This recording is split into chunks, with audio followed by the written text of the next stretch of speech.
Good morning. Our next speaker, Kevin Randle, has spent the last 4 decades researching and investigating UFOs. Most notably, his work on the Roswell case has broken many stories on new witness testimony and new facts about the case. But his work goes well beyond Roswell. He's a retired lieutenant colonel from the United States Air Force after spending 33 years enlisted in the Air Force and even spending time overseas. I applaud his honorable effort and his contribution to our freedom. So thank you to that. So here to talk about, and let me welcome to the stage, to talk about Len Stringfield and crash retrievals is Lieutenant Colonel Kevin Randle.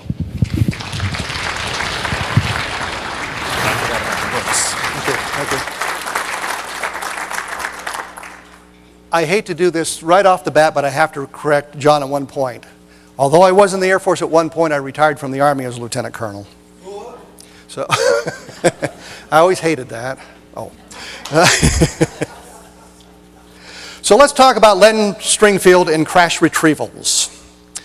For those of you that don't know, Len was born in 1920 and passed away much too soon in 1994 by cancer.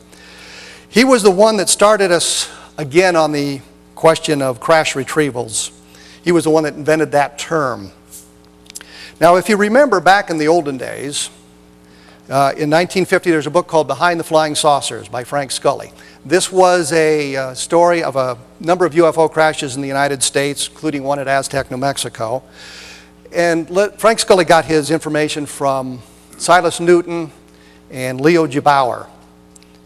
Newton claimed that he had pieces of wreckage and all of this thing.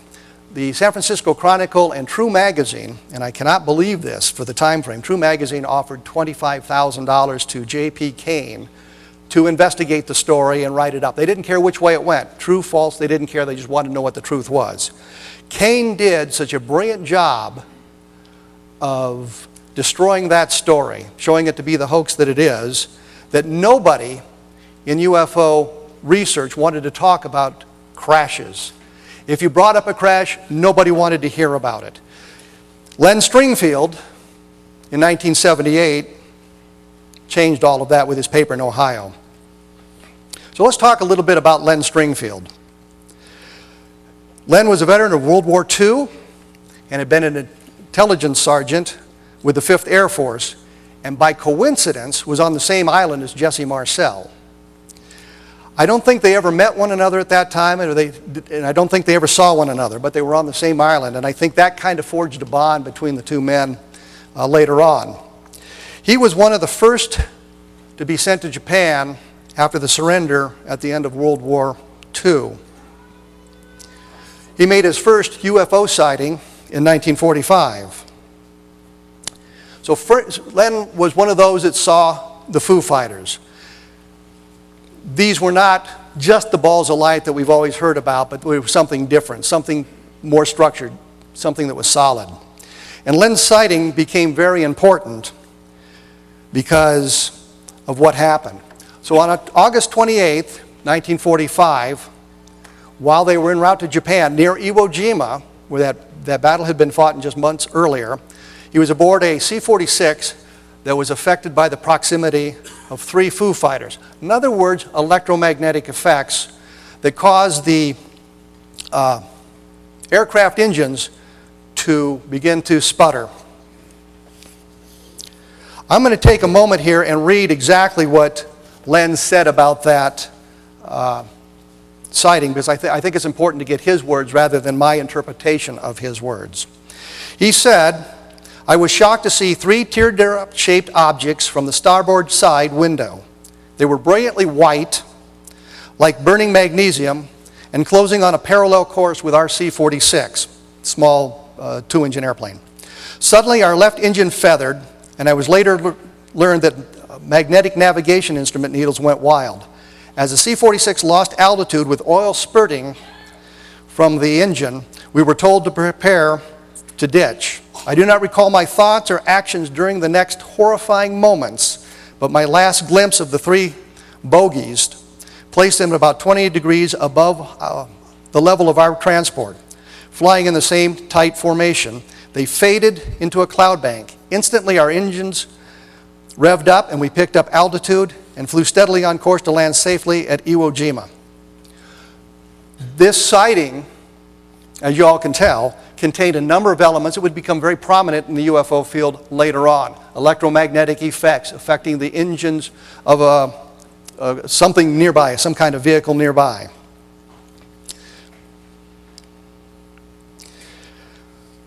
Stringfield said that his World War II encounter was so traumatic to him that he tried to forget it. But he was drawn back into the UFO field in 1950 when two very sincere people related to him flying saucer sightings. And once again, I'm going to read what Len said about that because I think it's important to get his words rather than mine. This experience near Iwo Jima was proof enough to me in 1950 that the Foo Fighters of World War II, sometimes dubbed Kraut Fireball in the European theater, he of course was in the Pacific theater, and the flying saucer were one and the same kind of machine and from the same source, outer space. So what Len did, after he had a second sighting in July of 1925, he formed what he called the Civilian Investigating Group for Aerial Phenomena. And he later changed that or formed a new group called the Civilian Research Interplanetary Flying Objects, or CIRO. Now, CIRO, of course, published a monthly newsletter. And what Len said was at one point, Frank Edwards, who was a radio commentator that did a lot of UFO-related stories, had Len on the show, and after he appeared on the show and gave his address, he and his wife, Dell, received something like 6,000 letters. The number of subscriptions to his newsletter went up to 2,500. So he had quite the task then. And he continued with his civilian research in that realm until 1957. But Len also wrote a book called Inside Saucer Post 30 Blue. And what is important about this is, according to Len, and I have no reason to doubt him, and knowing Len being the honest man that he was, I have no doubt that it's true. He said that the Air Force was using civilians, specifically the Ground Observer Corps, and for those of you that don't remember, before all the radar fences were erected to search for Soviet aircraft apparently attempting to penetrate our airspace, they had what they called the Ground Observer Corps, and these people were out there with their binoculars, and they were trained in what aircraft looked like and what the sounds of the engines looked like, and they would report any aircraft that didn't fit into the civilian category or seemed to be where they shouldn't be. Apparently, they would also get UFO sightings, and what happened was, according to Len, he was asked to screen the reports from the Ground Observer Corps, looking for specific things in them. If there was radar involved, he was to pass them on and that sort of thing. He said his contact was a fellow named Captain Hugh McKenzie, which is bizarre because that's actually the street I live on and it's spelled the same bizarre way, which has no relevance to this whatsoever, but I thought I'd point it out. This went on for about 2 years until everything changed in Project Blue Book and whatnot. And Len tried to verify this, and others have tried to verify it, but of course the Air Force said it never happened, but the Air Force has said a lot of things that never happened. So I tend to accept Len's interpretation of this. And I think it also tells us something about the investigation of UFOs by the Air Force and the government, which is why I was quick to point out I retired from the Army rather than the Air Force. So I'm going to tell you a few personal notes about Len. Early on in the Roswell investigation, Don Schmidt and I decided we would go visit Len at his home because he'd been gathering these reports for quite a long time, and we knew he had some information that we would like to have. We visited at his home. He was very gracious to us, spending the whole day with us, and he told us of this widow of a Roswell officer who had contacted him about what happened. He was a pilot who had been tasked by Colonel Blanchard, the commander at Roswell Air Force Base, to fly the bodies out of Roswell and onto Wright Field. But Len told us that he'd promised not to reveal her name. He wouldn't tell us who it was. And Len, being the honorable man that he was, he lived up to that promise. But Len inadvertently told us that it was Sappho Henderson, seen here. I often wondered if he hadn't done this on purpose. And what happened was he was reading from a letter that she had, and I happened to read the address, the name and the address off the letter. Now, Len was a former intelligence NCO, and I believe that he knew how to protect the information so people wouldn't inadvertently see it. But I saw the name and the address, so I could excuse myself to go up to the facility so I could write the name and address down right away so I wouldn't forget it. And I wouldn't be writing it down in front of Len so he wouldn't know that I'd seen it. And then he could say to her with all consciousness or all good thoughts that he had not told us who she was. She's a very gracious lady. I wrote a letter to her, inadvertently transposed 2 of the numbers on the address, but it was down the block and she got the letter and wrote back to me, so we were able to talk to Sappho about what she had seen. But that was Len. He wanted to help everybody that he could, and he helped us on that. He also told us about a crewman on the body flight, but he wouldn't give us the name because he'd promised the source that he wouldn't reveal it. But I happened to see the name on an envelope. So I excused myself to go use the facilities. I'm not sure what Len thought about bladder capabilities, but I went and wrote it down. But the real key to all of this was that we were able to identify the crew. We had the name of the pilot, Pappy Henderson, and in the Roswell yearbook that Walter Hott had kept, Pappy Henderson's name only appears one time, and it's with his flight crew. The name that he gave us at that time, Robert Slusher, also appeared on that flight crew. So we had the names of all the flight crew all of a sudden. So I began the search for Robert Slusher. I talked to a guy in Tennessee whose name was Robert Slusher. He'd been a pilot in World War II, but he wasn't the right guy. Now, Glenn Dennis becomes important in this is because Glenn Dennis had given us the name of his nurse, Naomi Self. And we had been searching for her as well. And I'm talking to Glenn Dennis on the phone, and he says, "Why haven't you found our nurse? I've given you her name." Well, I didn't mention that women tend to get married and change their last names, and that makes it a little bit more difficult. But I said to him, I've been looking for this guy named Robert Slusher. I haven't been able to find him. I talked to another guy named Robert Slusher a couple of days ago, but it's not the right guy. Glenn says, "Oh, I know Bob. He lives over in Alamogordo." So I called him, and it was the right guy. So with the information that Len gave us, inadvertently that it was, we were able to identify the flight crew of Roswell and talk to a number of the members. And if I tend to digress here for a moment, we found a guy named Felix Martucci, who was also on the flight crew, and Len knew him as well. I tried to call him a number of times and only got his answering machine, and I tend not to leave messages on answering machines when I'm doing this sort of research, simply because it alerts them that you're trying to call, and they may never pick up the phone. But Len actually got a hold of Felix Martucci, and he hung up on Len. Len got a hold of Martucci's daughter a little bit later, and she said, "Why don't you guys leave my father alone?" And then they changed the phone number. Don and I went to visit Martucci at his apartment complex where he lived, but he wouldn't answer the door. We waited in the lobby as long as we possibly could, but he never came down. And I think in today's world that would be the definition of stalking. Well, let's talk a minute about Del Rio.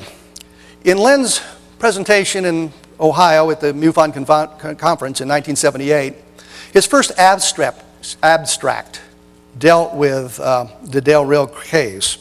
And I'm not sure why I'm unable to speak this morning. He said it was a report based on Todd Zeckel. I don't know if any of you know Todd Zeckel. He passed away a number of years ago.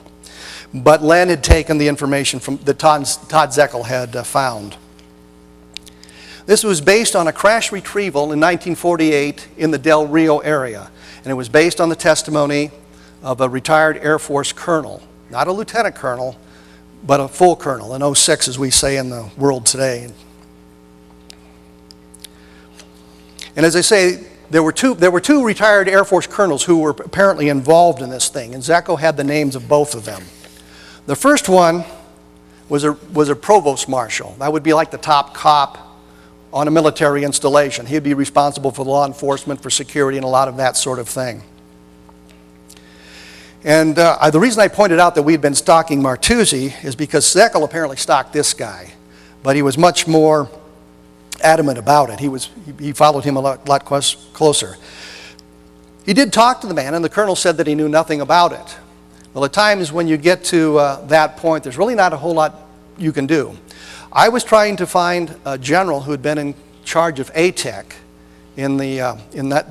sometime in the 1950s, because he should know something about the Roswell case. Well, I finally found the guy, and I called him on the phone, and his response to me was, "I don't know who you are. I don't know what's classified and what's unclassified. I'm not going to talk to you." Well, there's not much you can do about that except go visit the guy at his home, which again would be stalking.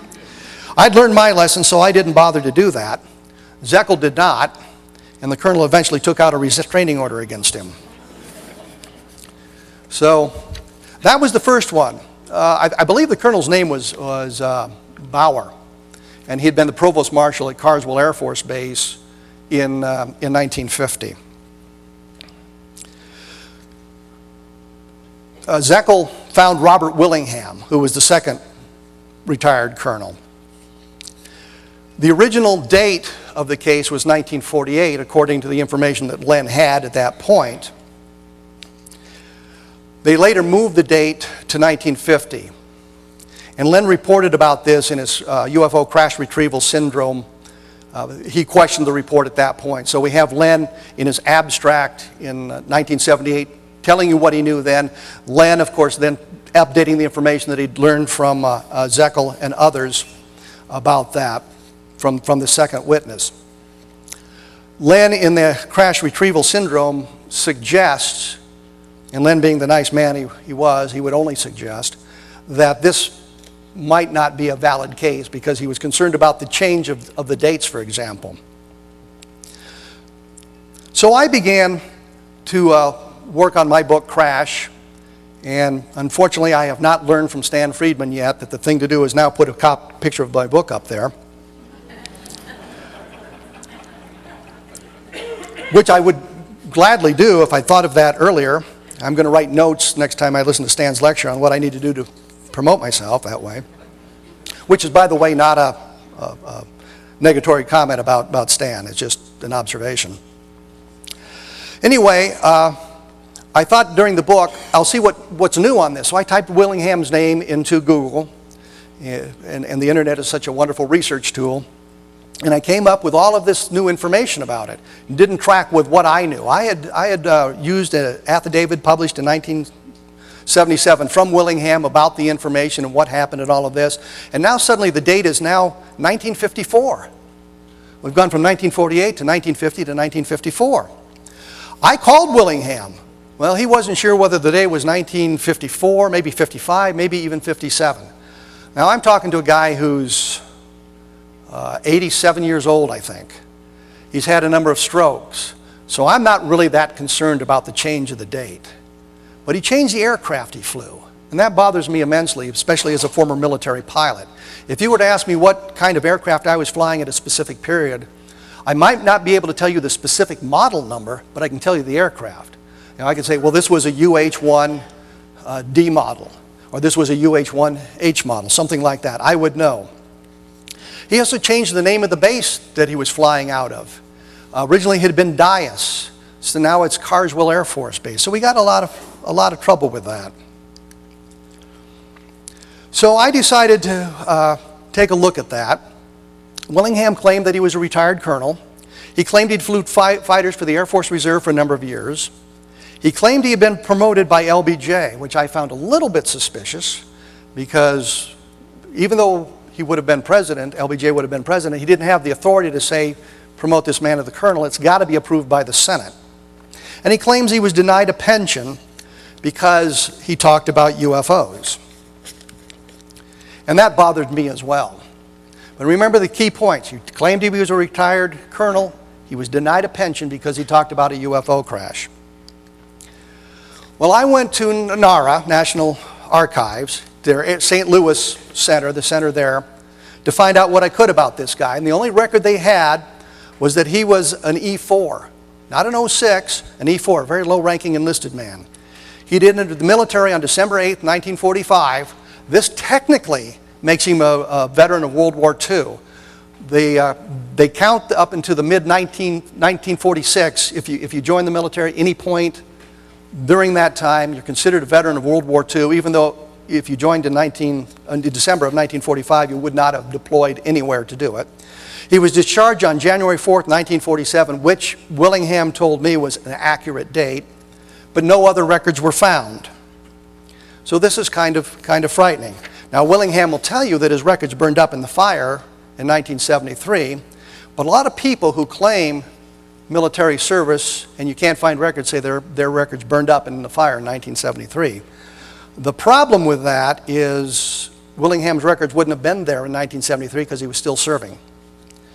And this sort of thing really annoys me, and I know there are retired military personnel in the audience, and it should annoy you too. This man is attempting to, and here I have great sympathy for Ruben Ugarte and Noah Torres who've believed this man.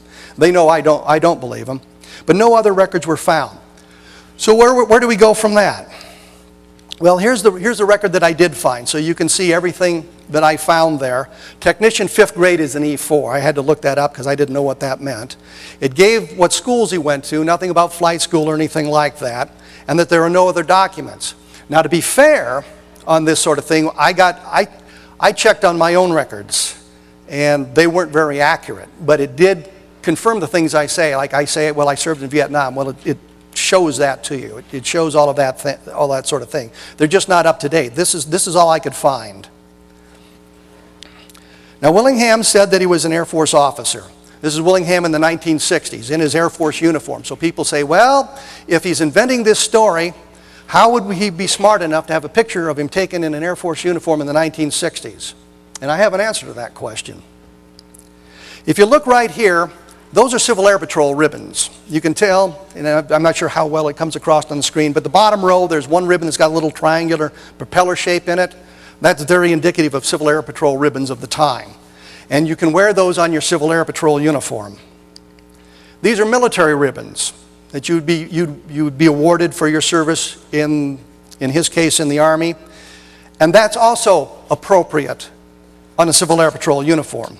The Civil Air Patrol, of course, is an auxiliary of the United States Air Force, but it's an all-volunteer organization, and it does not carry the same sort of responsibilities that being in the Air Force Reserve would carry. But on your Civil Air Patrol uniform, you can wear any ribbons that you earned as a member of the American military. So this clearly becomes a Civil Air Patrol uniform as opposed to an Air Force uniform.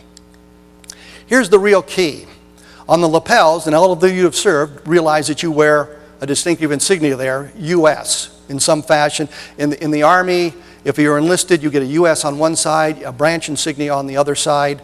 If you're in the Air Force, it's a U.S. with a circle around it if you're enlisted, or now it's a U.S. for both officers enlisted if you're on active duty or in the reserves. This is where he took off those distinctive insignia, and you can see the pinholes. So clearly, this is evidence of a deceit. This is Willingham in his full colonel uniform. You can see he's wearing jump wings with a star on it, which means he's a jump master. Those are only issued under very specific circumstances. He's wearing a badge that I believe is glider wings, which were last issued in 1962. The ribbons on the one side, the military ribbons, he's got his Civil Air Patrol ribbons on still, but the ribbons on the one side have been changed. There's different ribbons, including an air medal, and I believe a soldier's medal, which he shouldn't get. The cap device at the top is the Air Force cap device, not CAP. Again, no distinctive insignia on the lapels, and the Presidential Unit Citation and the Korean Presidential Unit Citation are worn on the wrong side of the uniform. But that's Willingham in his uniform today. And what I would say in a normal circumstance like that, if we sent this picture to the FBI, he would be in trouble for violating the Stolen Valor Act. But some brilliant judge here in Colorado on Monday or Tuesday said that the Stolen Valor Act was unconstitutional and lying about your military service is free speech. Yeah, that's what I thought too. This, I thought I'd show you a real live Air Force colonel. Just because he's a good guy, had a tour in Iraq, and I know him very well, but his uniform is what they were calling the McPilot uniform, which is a change, and it's a little bit different uniform than the Civil Air Patrol wears now.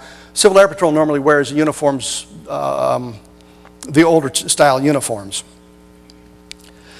So What I've also learned about this is Willingham first told his story in 1968. So it becomes important. What did he say then? How does it compare with what he says today? I spent more than a year looking for that story. I wanted to see what it said. It was supposedly in a shopper newspaper in the Harrisburg, Pennsylvania area. I got some members of MUFON in that area to help me out. I asked them some questions. They went and did the research for me, helped me out in that area. They couldn't find anything. I got the name of the newspaper. I called them. They had been sold a number of times, and their archives didn't go back that far. And besides, I didn't know the date in 1968 anyway. So I spent more than a year searching for it. But in February 2010, I located an original article, which becomes important here. Got it in Skylook. That used to be the MUFON Journal many years ago. And as you can see, it was sort of a mimeograph thing, and it was right after the beginnings of MUFON. This is from the February and March issue of 1968. So you can see that. And there's Willingham's story. See, he's a colonel in the CAP. That's accurate. Actually, he was a lieutenant colonel at the time. Had an avid interest in UFOs for years, dating back to 1948, when he was leading a squadron of F-94 jets near the Mexican border in Texas, and was advised by radio that 3 UFOs flying formation were near. He picked them up on the plane radar and informed one of the UFOs had crashed a few miles from him in Mexico. He went to the scene, but he was prevented to get there by Mexican authorities, but he saw the crash, and he saw numerous pieces of polished metal on the outside and very rough on the inside. That's the original story. The F-94 was not operational in 1948. In fact, it may have not been off the drawing boards in 1948. He talks about 3 objects. He talks about the radar. This story doesn't make sense. Now, we have to ask ourselves, when we get into this, Willingham also talks about how he knows the date has to be after 1950 because he was in Korea. And there's all kinds of problems with that somehow I just don't want to get into. Anyhow, he said he flew the F-94. He said there were 3 objects. He said one was crashed, and he was prevented the approach by the Mexican authorities. Len said he knew the story well, that it was disputed by some researchers, and me now. And he said he used the Zekel story from the Midnight Globe. I don't even know if they still publish that. It was kind of a cheap version of the National Enquirer. Len believed this story to be a hoax. So I wanted to follow up and take it to its ultimate conclusion, because I believe it's a hoax too, and the problem is we eliminate Willingham from the story. There is no Del Rio crash. Willingham is the only source that's ever talked about this. And I can go on and tell you about other documentation I've seen. I could talk about, he says, well, he flew fighters in Korea. But what happened, he was sent to Korea to work on radars. He and a friend, who was also a rated pilot, saw 2 F-51s sitting around, so they took them off and they went out and flew their own missions. He doesn't explain how he managed to check into the combat area. He doesn't explain how he could contact the FAC, what code words he would use. He does not explain how he could rearm, refuel in these stolen fighters. He doesn't explain why the people responsible for those fighters, the commanding officer, the squadron, the property book officer, weren't out looking for them. He said he strafed enemy positions near the 2nd Marine Division. He doesn't explain how he knows where the battle lines were. He doesn't explain how he knew which side was which. He doesn't explain any of that. So to me, the story just doesn't make sense. I know in Vietnam, flying, as you took off from one area, you had to call DIVARTY, which is Division Arty. And you said, I'm flying from, in my case, Cu Chi to Tay Ninh via, we called it go to hell, but it was go to hop. And they would tell you whether or not there were any guns, artillery firing, that you could file the gun target lines and possibly get hit by an artillery shell, which is not a good thing. So the story doesn't make sense to me. I don't believe it. I have great sympathy for Noah and Ruben, who believe this guy's story. We're still trying to check it out, but I've reached the point where, as a retired military officer, it just really annoys me that this guy is trying to increase his credibility by claiming to be a retired military officer when there's absolutely no evidence. In fact, he says his record's burned up in 1973, and I know I'm going way overboard on this, but right here in Denver, There's the Air Reserve Personnel Center, which used to be downtown, but now is out at what used to be Lowry Air Force Base. They have DD Form 214s for everybody in the Air Force when they got off active duty, which means even if his record's burned up in St. Louis, there'd be a record there at the Air Reserve Personnel Center, but they have no record of that. And there's other sources to what they call reconstruct the records. Well, we've had enough of this. Let's go on to Cape Girardeau, which was another of Len's reports, and one that I think Len really kind of liked. This was an original report that was sent to Ray Fowler, who, of course, because of Len's work, sent it on to Len. And this was a story told by Charlotte Mann in a long letter to Len. He asked her to rewrite the letter so it was a little bit, it followed a more narrative flow than the letter she had written. And he published it in his UFO crash retrieval, The Inner Sanctum, in July 1991. So Len continued on his work. This was a crash in the spring, as best Charlotte can remember, of 1941. Her grandfather was a minister, Reverend William Huffman, and people came to his house one day. I don't know if they were obviously in civilian clothes. They may have been police officers. And they asked him to come with him because there had been some kind of an aircraft accident. And he was taken to a field 12, 14 miles out of Cape Girardeau where an aircraft had crashed, or what they called an aircraft. Now, he said it was pretty beat up and there were a lot of pieces laying around, but he saw enough to note that there was sort of a rounded shape, and he saw enough to see some kind of a seat and an instrument panel with lots of instruments on it. Nothing that he could describe, of course. He said there were military officers and police officers present, and they were working the site. He said there were 3 bodies that definitely were not human. And whenever this comes up in conversation with skeptics or debunkers, they always say, well, how can you say that? I'm thinking, well, you're seeing the body there, and it doesn't look like a human. You pretty well can make that observation. He said that he prayed over them, but he did not touch them. He said that they weren't burned. Now, interesting, I put this in. He said the skin, or maybe a suit, he didn't know for sure, he couldn't tell, was like wrinkled aluminum. And as I was driving down here, I had downloaded the Jeff Rentz program where he interviewed Robert Willingham. Yeah, he came back again. But what's interesting is Willingham made a comment like this.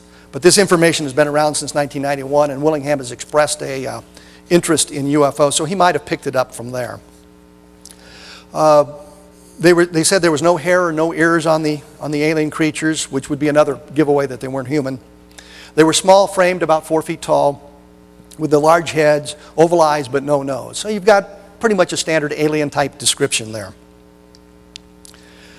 What was interesting is Charlotte talks about how several men took pictures. But her grandfather was warned not to talk about this, so he gets home and he immediately tells the family exactly what he saw.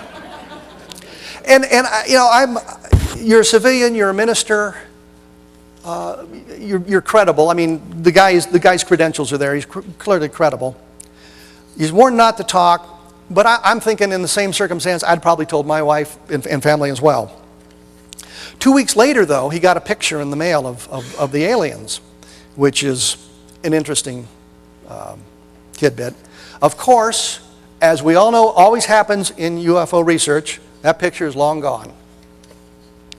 But Mann said she'd seen the picture, and she talked about it. Len provided her a copy of a well-known hoax, as you can see here, but Mann said it wasn't the same picture. She'd seen something else.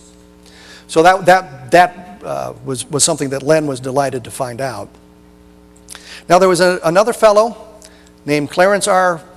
Charday, who was the brother of the sheriff, that also talked about this. He remembered hearing of the crash.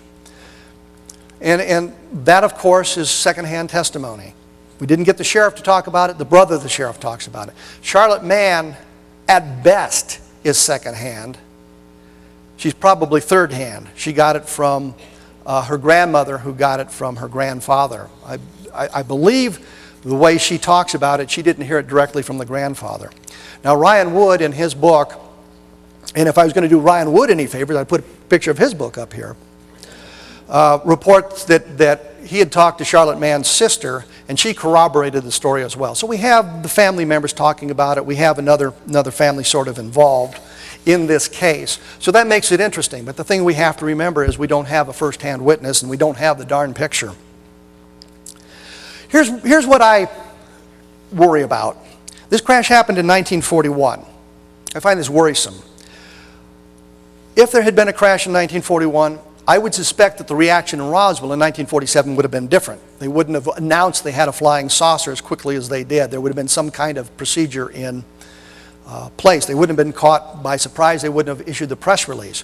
Now, in discussions with some people about this, they've made a couple of good points that this crash happened in spring of 1941. That's prior to the United States entering the Second World War. And the thought is that this would be highly compartmentalized, and during the war, that information would have become secondary at best.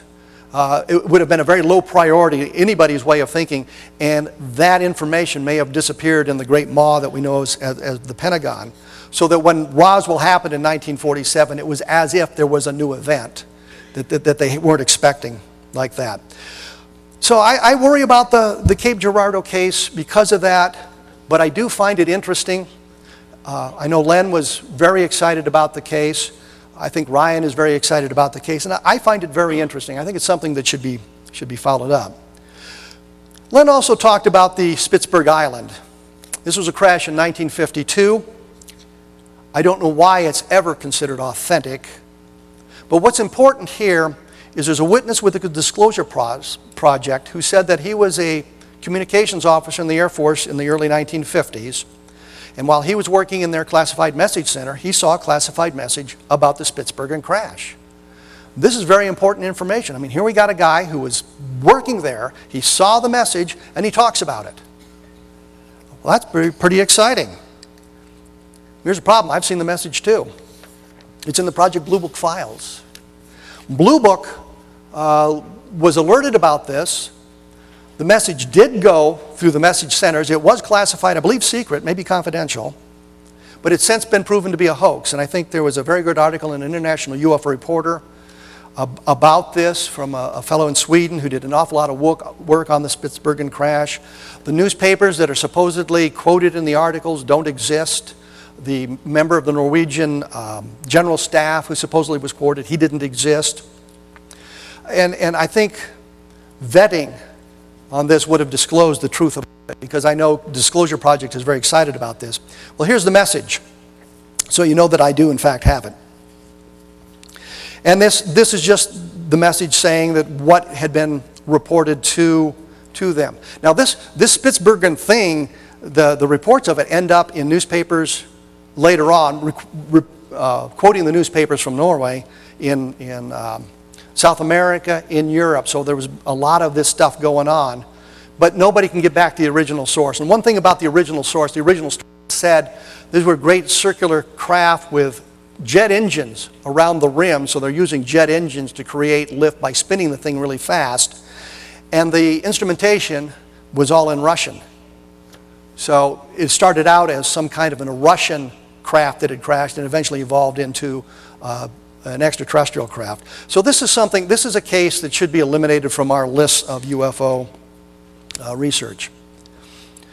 So let's talk a little bit more about Len's words in this respect.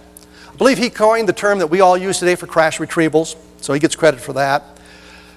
And in his 1978 paper, he noted the impossibility of telling all of these crash retrievals.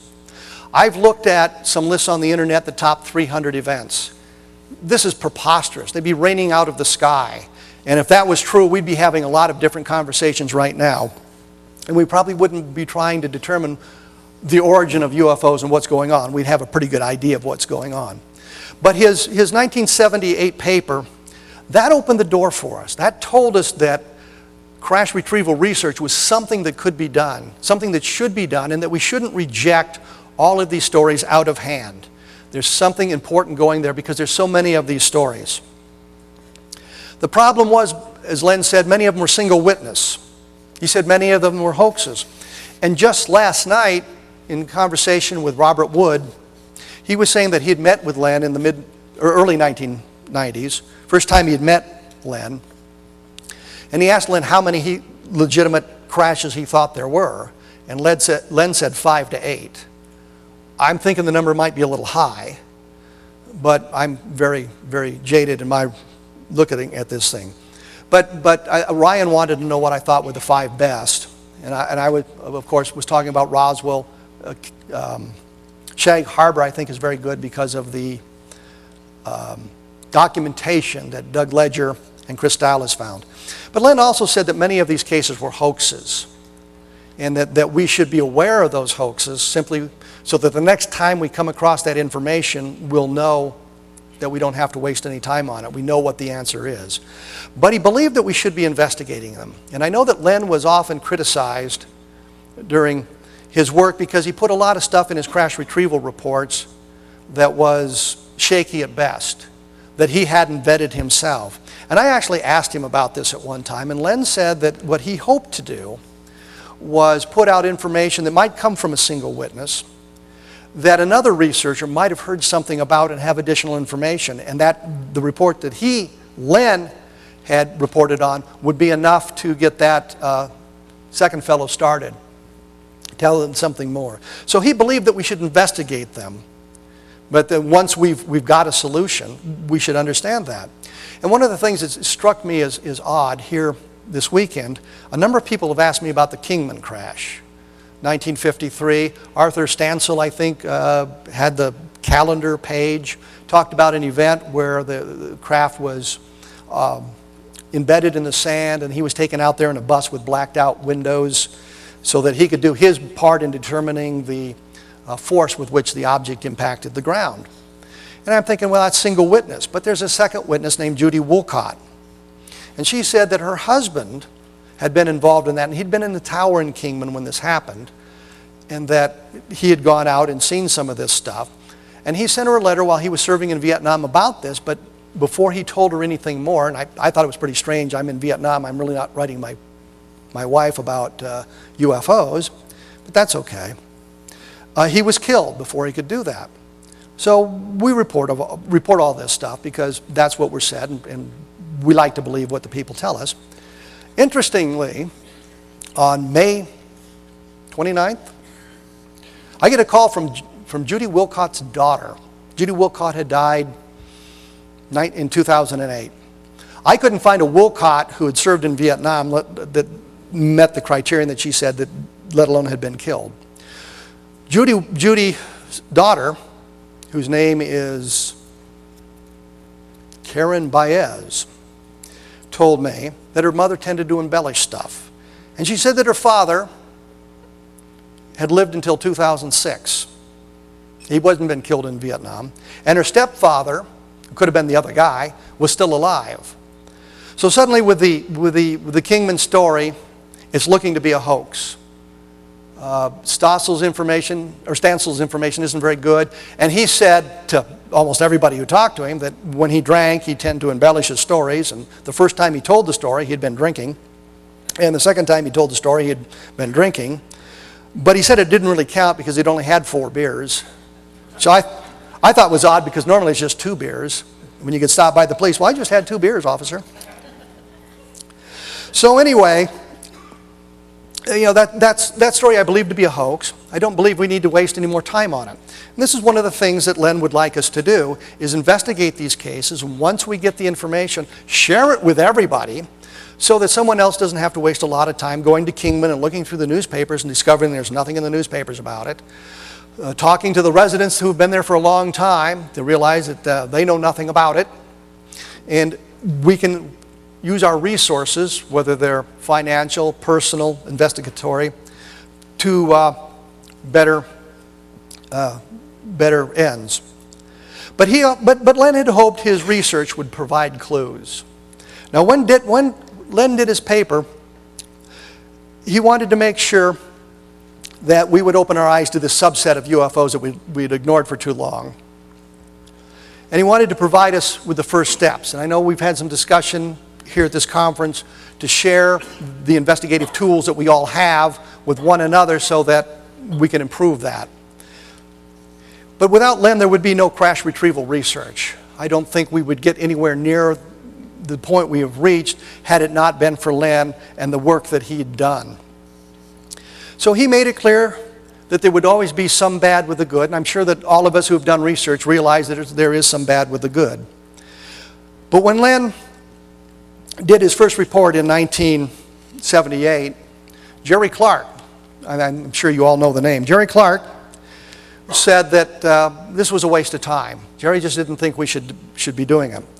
But when Len died, Jerry had this to say: crash retrieval claims are a legitimate concern of ufology, and they may turn out to be its most important question. And it's a good thing to all of us, for all of us, that most ufologists elected to listen to Len. He was saying Len was right, he was wrong, that crash retrieval is an important subset to UFO research, and we owe all of that to Len Stringfield. Now, if you have any questions or would like to refute anything I've said, because that normally happens too, I'd be willing to entertain them, but please come down to the microphone. And don't rush down there, as Stan would say. Don't everybody rush down here. Somebody must have a question, for crying out. Please come to the microphone. Yay, we got, oh, now we're going. I believe there was, the Del Rio crash was mentioned in the Eisenhower briefing document. Assuming that that was real, could that give some validity that there was a crash in that area? No. No, okay. The simple solution. Here's the problem with this, and I put something up on my blog about that. All of the information about Del Rio comes from Willingham. Zeckel was in contact with Bill Moore. Bill Moore actually reports a little bit on the Del Rio crash in his book, and I always hesitate to give him any credit, but the Roswell incident. But I can find nothing else to suggest a Del Rio crash, and that is a problem with the Eisenhower briefing document as far as I'm concerned.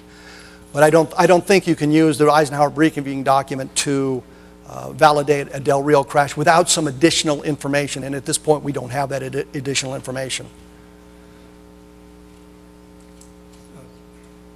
Dr. Randle, I congratulate you on your excellent presentation. Thank you. I have two quick comments and one quick question. Okay. My first comment is that I've read quite a few books in the UFO field, and yours are among the finest in terms of properly being footnoted with a proper table of contents. And don't forget the index. And index.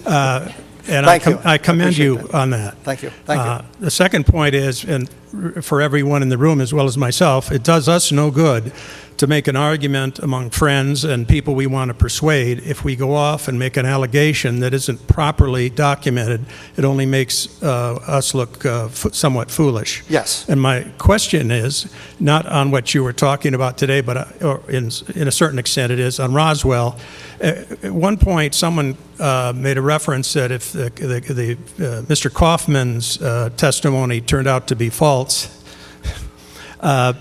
that would hurt the case. What is your opinion on Roswell today in terms of the strongest pro and con arguments?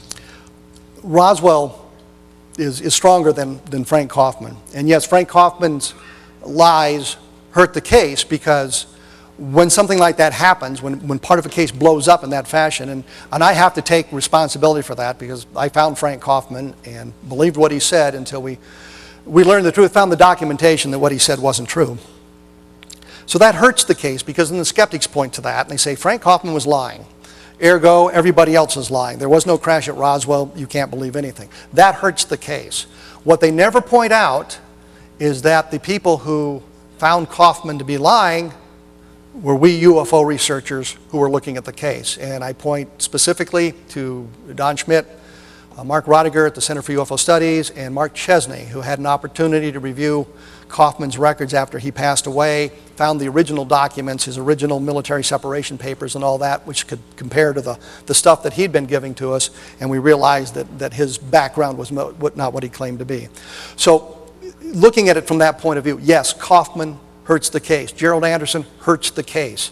Glenn Dennis, I believe, hurts the case because of the changing name of his nurse. And I know Stan and I disagree on some of these points immensely.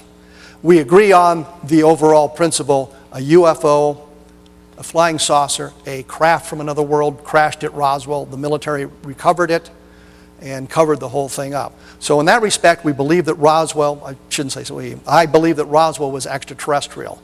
Now in the last few months, as we were working on it, if you all remember Carl Flock's book, and he was going after Frankie Rowe. Frankie Rowe is the daughter of the firefighter who said that he had seen the stuff and told him about the craft and the bodies.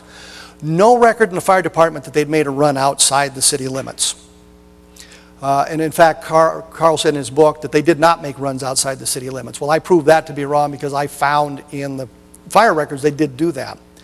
But Carl quotes from a witness, a firefighter who was there, and he said, no, we didn't go out there, we didn't do that.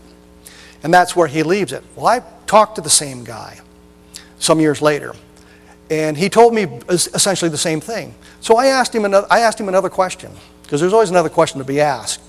And I said, did you know Dan Dwyer? He said, yeah, Dan went out there. I said, what? He said, yeah, this colonel came from the base, and I don't know why it's always a colonel. It's never a major, never a captain, it's always a colonel. And they didn't have that many colonels at the base to begin with. But this colonel came out from the base, an officer came out from the base, and he said, don't worry about this, our fire department has it handled, you guys don't need to go. Dan Dwyer jumped in his civilian car, for some reason I think it was a Chrysler, I don't know why, and drove out to the site, so he did see part of the crash, he did see the bodies.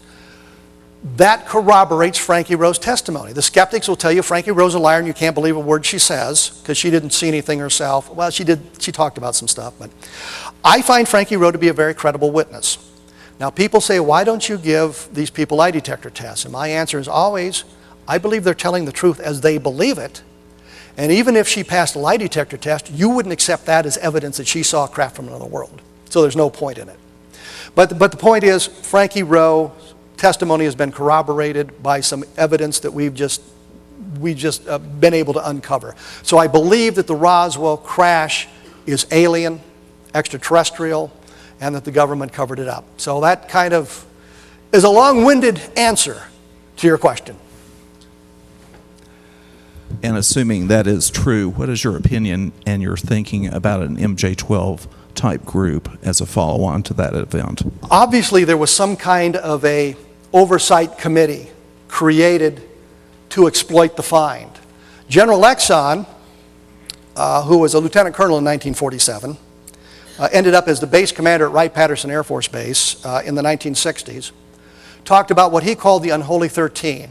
And of course the skeptics again have said, well, we can't find any evidence of the Unholy 13 and blah, blah. And I said, yeah, that was the name he gave to it because he didn't know what it was.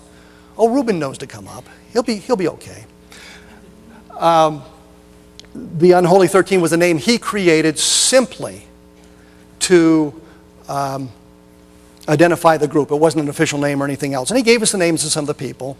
The one that struck me as odd was Stuart Symington, because I was thinking of Stuart Symington as a senator from Missouri, and we were told, and Exxon had said that these people were all, there were no politicians on the committee. They were all government employees, military officers, and that sort of thing. But I went back and did some research and discovered that in 1947, Stuart Symington was the Undersecretary for War for Air, which means he was the first civilian you would encounter in what was the Air Force chain of command. The Army was broken into two parts at that time, the ground forces and the air forces. Symington would be the first civilian you got to in the Air Force chain of command. So there clearly was some kind of a committee developed to exploit the find. Stan and I disagree on whether or not it was MJ-12, and you don't need to hear me rehash that. But that there is somebody who is controlling that information. I'm not looking forward to this, Reuben. I respect your work there, Kevin. Thank you. I respect yours. Okay. Basically, yeah, maybe you could put up our book cover there, too. I don't even put up mine. All right. Anyway, as Kevin had mentioned, my co-author and I, Noah Torres, also did a research on Del Rio.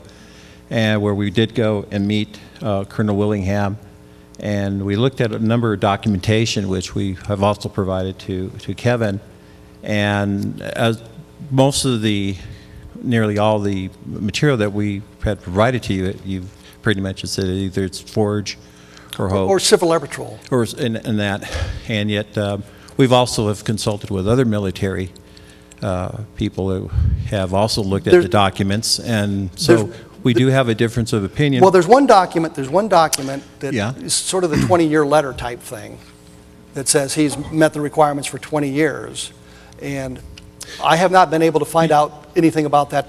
The form is proper. Okay. There's order number on it, and I can't get, if we could find the order number. I'm sorry. If we could find the order number, we could see if that was legitimately sent to him. You brought up a real good point about what happened back in 1973 about documents missing, but have you ever had an experience where your documents were missing in the military? Well, I pointed out, the first thing you're told in the military, and I think the military people in here would agree with me, the first thing they tell you is save copies of everything because the military will lose it. And so when you need to prove this stuff, you will have copies of your documents. I have my flight records from Vietnam, which is unfortunately more than 40 years ago now, which gives you an idea of how old I am. What I'm also getting at is that when we were in Roswell, we were also approached by a number of other military personnel that were just coming back from Iraq, telling us how they were going through some horror stories of getting their documents misplaced. One of the things you do when you come back from Iraq, and I know this because when I came back from Iraq we did it, was you meet with the fellow for the DD Form 214. And they say, is this information correct? And I said no. And we spent 6 hours getting the information corrected. The point simply is, the documents that I have seen are either Civil Air Patrol, and there's a question, is he's got the plaque from this Pennsylvania Civil Air Patrol from 1948 to 1973. How could it be in the Pennsylvania wing of the Civil Air Patrol? We also provided you with documents that says United States Air Force that's stamped right there, and you've said that one of the documents, and I'm sure you don't want to hear all of this, but one of the documents was a stamp that just said, we have received this document from the source, which is Willingham. Okay.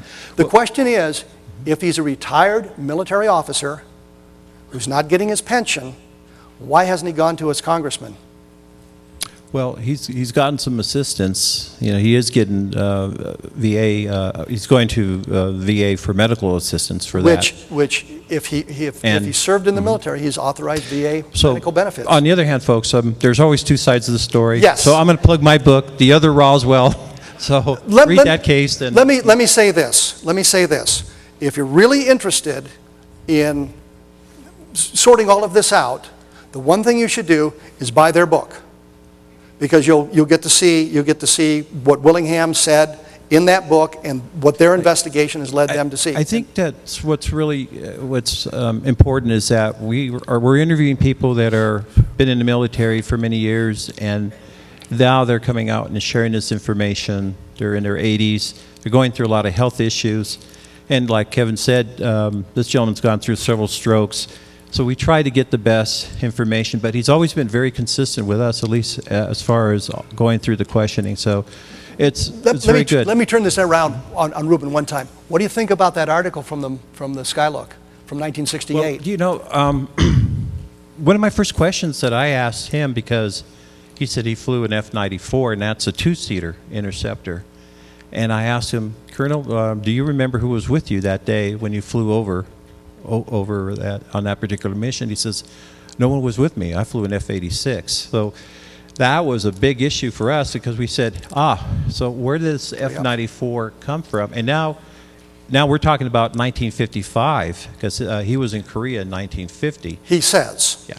Well, we also he showed us some of his medical records that go back during the Korean too. So anyway, the case it's an continues. ongoing thing, is what we're saying here, and so there's been a little bit of, you can see how UFO research works. Yeah. Anyway, I respect your work, Kevin. And I respect yours. I thank you very much.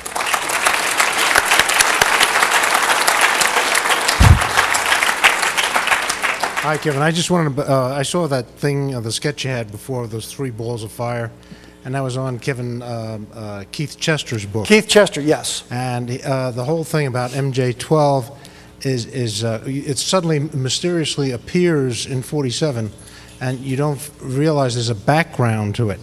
Because from the time of the war, when they're seeing these things flying around, B-17s and everything else, all of these guys are being debriefed. And all that stuff is going up the ladder.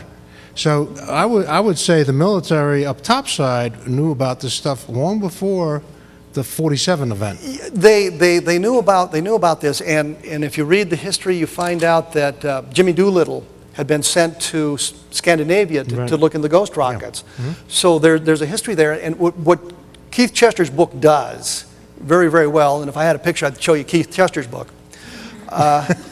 is point out that the Foo Fighters were not just balls of glowing energy following the aircraft, but there were a lot of sightings where they were solid objects and that the air crews would fire on them and the bullets would either disappear or they would bounce off these things. So they're solid objects. And Keith Chester pointed out that the Foo Fighters weren't, really we should mark the beginning of the modern era from World War II with the Foo Fighters rather than Kenneth Arnold. So I sent him one from 1945. I did newspaper research for Jan Aldridge. And in it was 1945, a fighter pilot's talking about this Foo Fighter. And it's a fighter pilot, and he's dodging all around the sky trying to evade it, and the thing just sat on his wingtip all the way around. So it was intelligent control. There's some very, very good stories that came out of that area. So you're right that there was some knowledge, but it wasn't the same as having crash retrieved debris, which would be a different. No, it had nothing to do with crash retrieval. I understand. What I'm pointing out is this whole thing about the possibility of MJ12. There might have been some group. Well, the like oversight committee, whatever the name happened exactly, to be. exactly. Yes. In addition to Roswell, would you talk for a moment about another crash retrieval incident that you consider highly credible? No. just kidding. Just kidding. Well, you've done a great job of talking about exposing hoaxes. Well, I think the Shag Harbor case, which is went on during the University of Colorado study, and their job was to look at UFO sightings, and so they made a phone call to Canada, and they said, well, some teenagers were involved, so they didn't bother to follow up on it. I mean, here's what they were supposed to be doing, so they fell down on their job. But this was a object seen in the sky. There's actually a photograph of it in the sky, more of a blob of light than anything. It's seen to fall into Shag Harbor. There's a residue left on the ocean, a bubbling foam, yellowish foam. A number of fishing boats come in, so they know the object is down there. The Canadian Navy responded, the American Navy responded, and there's even evidence that the Soviets responded. And I say Soviets because it's 1967, and they were Soviets at the time. Chris Stiles and Don Ledger have done a marvelous job. In fact, Chris Stiles did a presentation on Shag Harbor at the 1996 symposium in Greensboro, North Carolina. But they have uncovered a lot of documentation, and in this respect, it's better than the Roswell case because they found all this government documentation about this case from high-level sources in the Canadian government discussing what's going on. They had trouble with some documentation disappearing that they were eventually got to. They've interviewed some high-ranking Canadian officials who talked about this event going on. So this object is down in the water. It may be not so much as a crash as a emergency landing.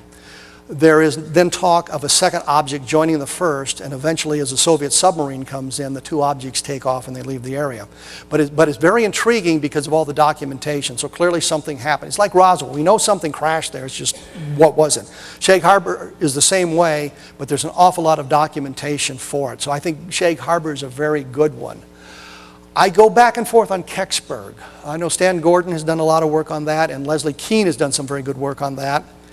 But I was watching a program on the Science Channel called Meteorite Men, and there was at the beginning of that they showed some video of meteors falling, which is very intriguing.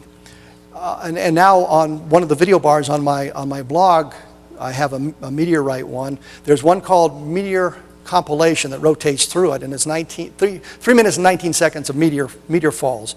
And for all the world, some of those look like a lighted cockpit and the windows of an airliner coming down, and it's a meteor. It's clearly a meteor. And I'm thinking if you get just a glance at something, you might think that it's some kind of airliner crashing as opposed to a meteor coming down. I mean, if you get a chance, go to YouTube and just type in meteor compilation, and you'll see 3 minutes and 19 seconds of these, and it's very fascinating. Something fell into the woods near Kecksburg. There was all kinds of state police going in there. They said Army people in there who were armed. I suspect they were probably Air Force, only because civilians don't really see the difference in fatigues between Army and Air Force, especially in that time frame. So they would see a soldier or a person in uniform and assume it's Army, and not make it the distinction.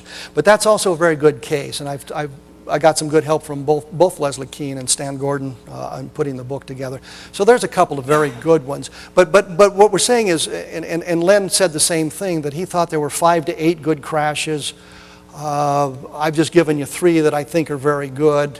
I could say Las Vegas for 1962, but I'm the primary investigator on that, so I'm a little bit concerned about that. But I just came across one, and Ryan Wood put a question to me last night. If you had $50,000 for research, what would you do? And I said I'd probably research a casino and see if I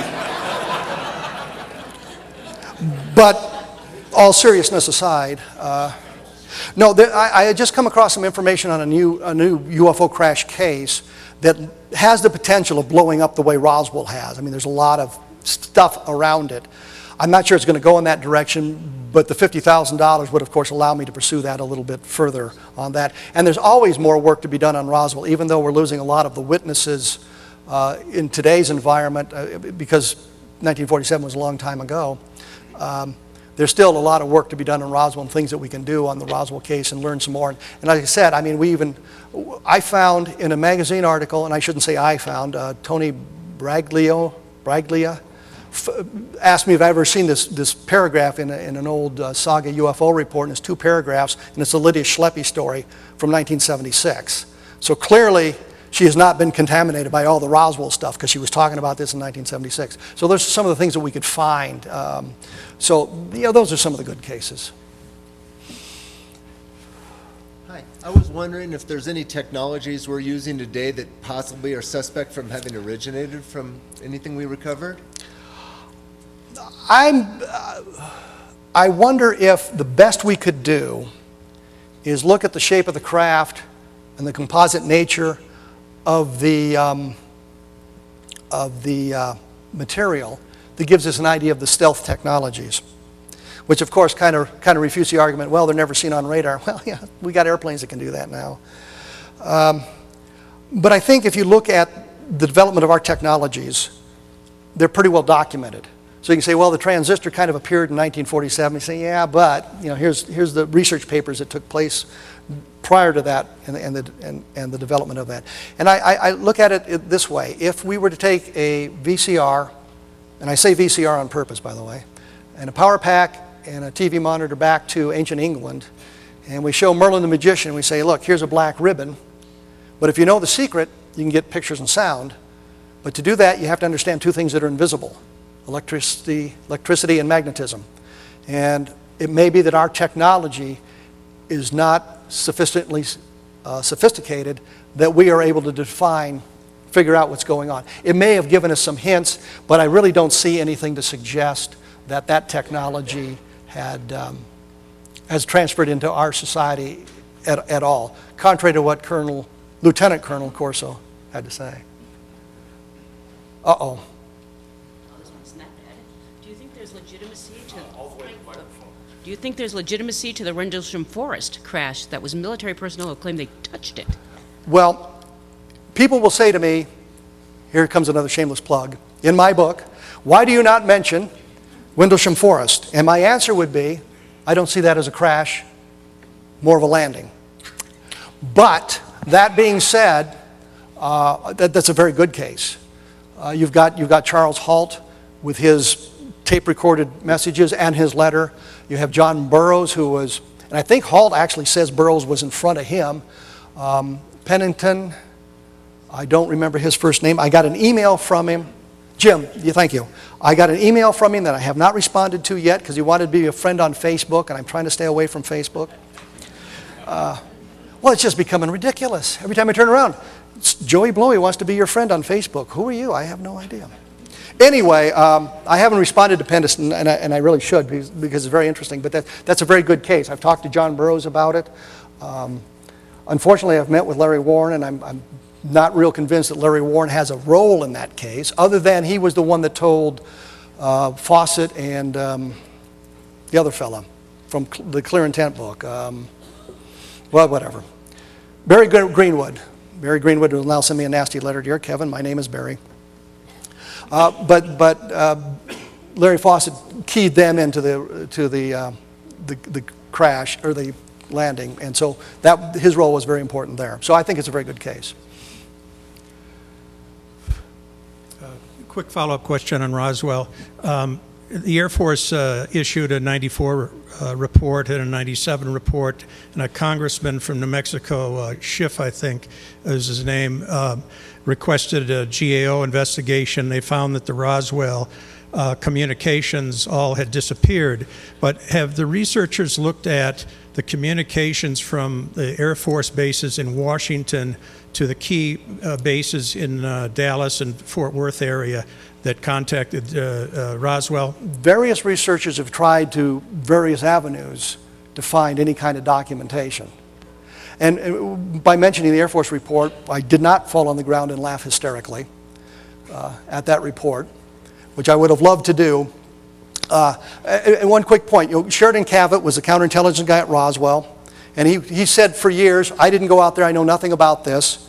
I saw him after he was interviewed by the Air Force investigator, Colonel Weaver, and he said, no, it wasn't me. And I said, well, why do you think Jesse Marcel and Louis Rickett would say you're there? He said, I don't know, but it sounds like it's me, but I wasn't there. Then the Air Force report comes out, and there's Cavett saying, yes, I was there. We picked up a balloon. And he says, Weaver's talking to him about it, and Weaver asked him a question, and Cavett says, well, I recognize it as a balloon immediately. The follow-up question should have been, did you bother to communicate this rather vital piece of intelligence to Jesse Marcel or Colonel Blanchard? But they ignore that and go off in a different direction. Yeah, I see hymns coming out too. So anyway, the point was the Air Force investigation wasn't very good. It's hysterical. I tried to go from the Secretary of the Air Force office to get what all the messages were that would have been communicated around to the various people, what the memos were, what the instructions were, and all of that sort of thing. And all I got was the runaround. They said first, well, all that information was given to the government printing office. Yeah, your internal memos are going to the government printing office. I ain't buying that. Try again. Then they said it all went to Maxwell Air Force Base. I wrote to Maxwell Air Force Base, and they said, no, it all went to the National Archives. I wrote to the National Archives. They said, no, it all went to Maxwell Air Force Base. I wrote to Maxwell Air Force Base and said, on this date, we sent this stuff to the National Archives. Wrote back to the National Archives, and they said, yeah, we got it. We just didn't know it. And then it turned out to be a lot of documentation. The videotapes that the Fund for UFO Research had collected of Roswell witnesses was in the Air Force stuff, so it wasn't anything new. But the answer to your question, the roundabout way of answering your question is, yeah, those sorts of avenues have been pursued. We haven't found the smoking gun yet. My time's up. It says so in big red letters. Just a quick Dr. Rudiak's analysis of the telegram in General Ramey's hand. Yes. Do you think he's on point on that or on the right track? I do not, No? and Dr. Rudiak and I have had words about that, and he's not one of my biggest fans anymore, which is kind of sad. His work is very, very good, and I respect his work. I just don't believe you can read that quite as well as he does, and there's some dispute about it, but his work is very, very good.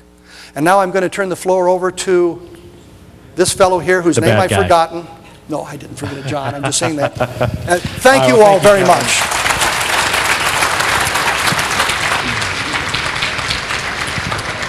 And thank you all, too, for your patience and understanding.